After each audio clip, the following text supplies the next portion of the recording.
How did I go from a silly little child who dreamt of making video games to making my dream game? I promise you, anyone can make games, and it's easier than ever to get started. What's more, it's actually super fun and rewarding. I'm gonna walk you through how I got started making games and my journey on YouTube, and give some tips on how to avoid some of the mistakes that I made so that you can get started way faster than I did. Stick around if you've ever wanted to make games, or if you're just curious how I got to where I am today.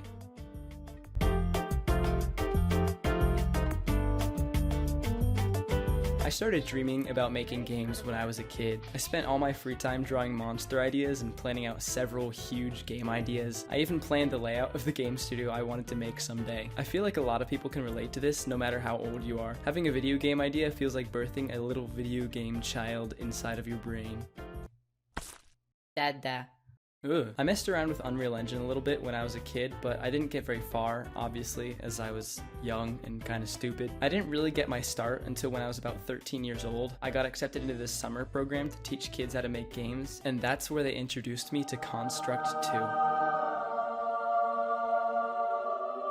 Now, I don't think that if you're starting you have to use Construct, but for me it was super awesome because it uses visual programming. That basically made it way easier for me to get started making my own stuff because I just had to learn the logic and not the syntax or anything else that comes with programming. I learned Construct almost entirely just by messing around and teaching myself. For me, that worked okay since Construct 2 is a pretty user-friendly engine. If you're starting off with pretty much any other engine or even Construct, I would highly recommend using YouTube tutorials to figure out the basics. Nowadays, I use YouTube to teach myself pretty much everything, and it just makes learning new engines so much faster. After that summer, I began making a classic mistake that every game dev will warn you about.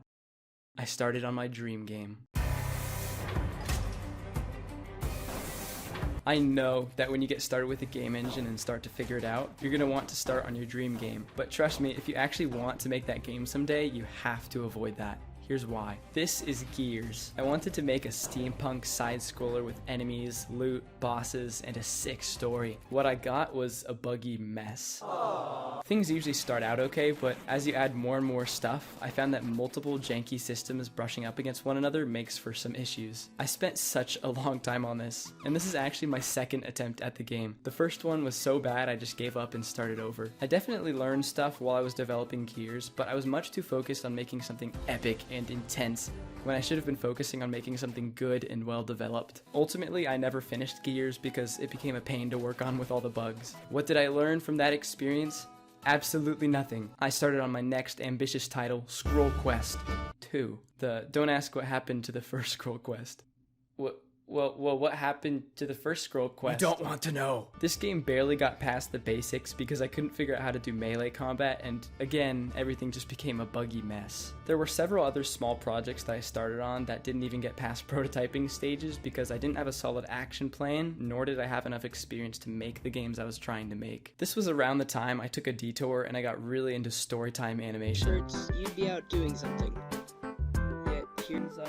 If you've been around the channel for a while, you'll know that for about 4 years, I made a ton of animations. I thought I had found a new passion, and I really didn't have too much time to do game development. In that time period, I did make a fan game for one of my favorite animators, Ginger Pale. I remember doing live streams and having a bunch of people think it was super cool that I was making games. I never finished that game, but I still remember how much fun I had making it. And before that, I worked on Animator Arena, which was another attempt at bringing the storytime animation community into a video game. I didn't get very far with this one either, but again, I had a lot of fun with it. After a while, the initial excitement around storytime animation died off, and I realized I was getting really bored of making bland videos like school stories or my random thoughts. I wanted to tell my own stories. That's when I started the Chronicles of Jay Hunter. It started off as kind of a joke, but I had so much fun coming up with my own stories that I just kind of kept doing it. Only problem is that I was in school and I was making these 7 to 8 minute long animated videos completely by myself. I'll be honest, I didn't even like animating. I just liked being able to tell stories, and this was the only way I knew how to. If only there was another way. Intense foreshadowing. Like a lot of people, COVID-19 left me with a ton of spare time, but I didn't really want to animate in all that free time because, like I said, it just wasn't very fun. Eventually, I discovered the thing that would break the cycle of me just making crappy games over and over again and helped me rediscover my love for game dev. The first ever game jam I participated in was the Stay Safe Jam, which happened right at the start of COVID. I decided to join because it had been a while since I'd tried making games. I made a game called Rally the Lads, based around the theme of solidarity. The jam made me realize that my process for creating pixel art was really slow and stupid. I was doing it inside of my game editor. It also forced me for the first time to actually finish a game. I had my family and friends all play it. It was just awesome. So awesome, in fact, that I did it again. In May that year, I joined another jam and I bought Sprite to make the art. I made Prototype 19, and I had a blast doing it. Using Sprite to make pixel art was super fun, so I started doing it more. I made some goofy little animations and tile maps, and I wanted to see how they would look in-game, and that's how I accidentally started my current game, Coco the Last Leaf. You may be thinking, Jeremy, that is not Coco. That is a man without a face.